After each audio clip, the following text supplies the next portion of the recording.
ঝিনাইদহের কালীগঞ্জ সরকারি পশুপালন কল্যাণ কেন্দ্রটিকে অবৈধভাবে দখল করে ব্যক্তিগত কাজে ব্যবহার করা হচ্ছে বলে অভিযোগ উঠেছে। ভবনটি বন্ধ থাকলেও কেন্দ্রের একটি কক্ষ খুলে চলছে নতুন খাটসহ আসবাবপত্র রং করার কাজ। উপজেলার পশু কল্যাণ কেন্দ্র বন্ধ থাকায় গৃহপালিত পশুর মালিকেরা চিকিৎসা ও সঠিক পরামর্শ থেকে বঞ্চিত হচ্ছেন। ঝিনাইদহ প্রতিনিধি শিপ্লুজামানের পাঠানো তথ্যচিত্রে বিস্তারিত জানাচ্ছেন আবরার মাহি।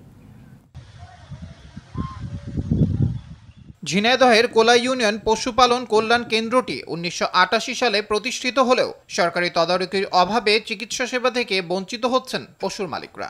গরু, ছাগল, হাঁস, মুরগি সহ বিভিন্ন ধরনের প্রাণী অসুস্থ হলে চিকিৎসা নিতে ইউনিয়ন থেকে ১০ থেকে ১২ কিলোমিটার দূরে কালীগঞ্জ প্রাণী সম্পদ অফিসে নিয়ে যেতে হয়। কিন্তু সেখানে চিকিৎসার অভাবে স্থানীয় চিকিৎসকের কাছ থেকে সেবা নেন পশুর মালিকরা। এতে গুনতে হয় অতিরিক্ত অর্থ। এলাকাবাসীর অভিযোগ, কেন্দ্রটি বন্ধ থাকলেও একটি সরকারি কক্ষের ভেতরে নতুন খাট, পালং সহ আসবাবপত্র রং করা হচ্ছে। এতে ব্যাহত হচ্ছে পশুর চিকিৎসা সেবা। এটা পরিত্যক্ত থাকার কারণে অনেকদিন এটার ভিতরে বিভিন্ন জিনিসপত্র, ধান, খাট, ভুসি, অন্যান্য জিনিসপত্র রাখছে তারা। গরু, ছাগল সেবা দেওয়ার জন্য আসে, কিন্তু মূলত তারা সেবা পায় না। তার একটি মাত্র কারণ, এখানে কোনো ডাক্তার নাই।